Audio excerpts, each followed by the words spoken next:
I want to focus on what many of you have said you would like me to elaborate on. What can you do about the climate crisis? Actually, we lived in a place called Snitterfield, just outside Stratford, which is where Shakespeare's father was born. Are you struck by a new thought? I was. You don't think of Shakespeare having a father, do you? Do you? Because you don't think of Shakespeare being a child, do you? Shakespeare being 7. I never thought of it. I mean, he was 7 at some point. He was in somebody's English class, wasn't he? Do you understand? Really? How annoying would that be? You know?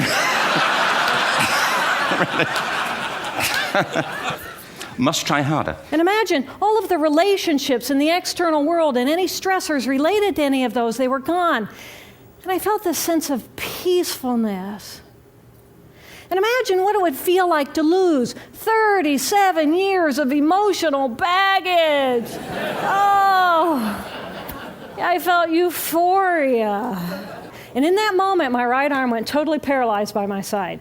Then I realized, oh my gosh, I'm having a stroke. I'm having a stroke. And then the next thing my brain says to me is, wow, this is so cool. This is so cool. How many brain scientists have the opportunity to study their own brain from the inside out? And then it crosses my mind, but I'm a very busy woman. Obviously, this is kind of a scanning keyboard, but of course I can rescale it to make it work well for my hands. And that's really important because there's no reason in this day and age that we should be conforming to a physical device. I mean, that leads to bad things like RSI. I mean, we have so much technology nowadays that these interfaces should start conforming to us. I kind of cringe at the idea that we're going to introduce a whole new generation of people to computing with kind of this standard mouse and Windows pointer interface. This is something that I think is really the way we should be interacting with the machines from this point on.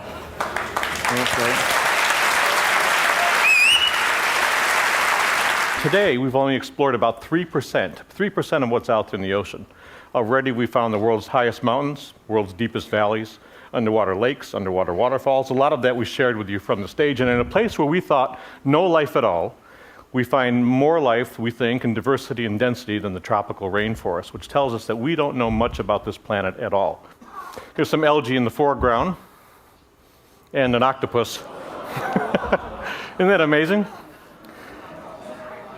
Okay, finally, we do 683 squared, that's 700 times 666 plus 17 squared is 466,489. Rev up if I need it. Rev up, take the 466, add that to fission to get, 328,489. Good!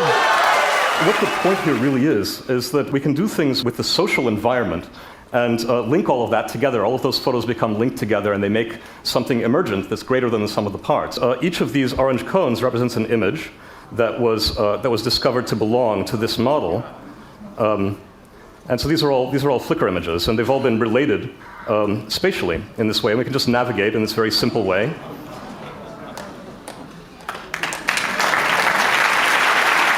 For the most part, the image looks pretty flat and bound to the surface of the screen.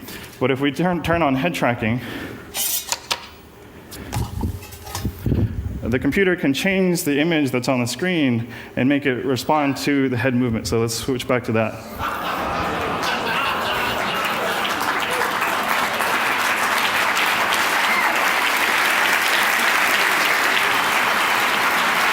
So this has actually been a little bit startling to the game development community.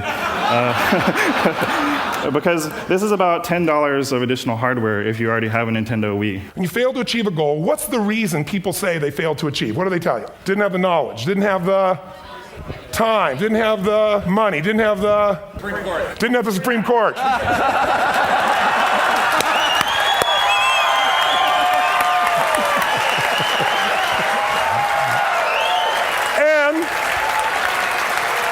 And what do all those, including the Supreme Court, have in common? They are a claim to you missing resources. And they may be accurate. You may not have the money. You may not have the Supreme Court. But that is not the defining factor. And they said the world is still we and them. And we is Western world, and them is third world. And what do you mean with Western world? I said, well, that's long life in small family. And third world is short life in large family. So this is what I could display here. I put fertility rate here, number of children per woman, 1, 2, 3, 4, up to about 8 children per woman. We have very good data since 1962, 1960 about, on the size of families in all countries. Here I put life expectancy at birth, from 30 years in some countries up to about 70 years. And 1962, there was really a group of countries here that was industrialized countries, and they had small families and long lives. And these were the developing countries. They had large families and they had relatively short lives. Now, what has happened since 1962? We want to see the change. Are the students right? It's still 2 types of countries? Or have these developing countries got smaller families and they live here? Or have they got longer lives and live up there? Let's see. We start the world. And this is all UN statistic that has been available. Here we go. Can you see there? It's China. They're moving against better health. They're improving there. All the green Latin American countries, they are moving towards smaller families. The yellow ones here are the Arabic countries, and they get larger families, but longer lives, but not larger families. The Africans are the green down here. They still remain here. This is India. Indonesia is moving on pretty fast. And in the 80s here, you have Bangladesh still among the African countries there. But now Bangladesh, it's a miracle that happens in the 80s. The imams start to promote family planning, and they move up into that corner. And in 90s, we have the terrible HIV epidemic that takes down the life expectancy of the African countries, and all the rest of the world moves up into the corner where we have long lives and small family, and we have a completely new world.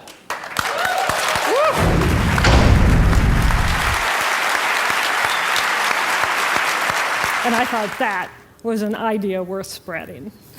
Thank you.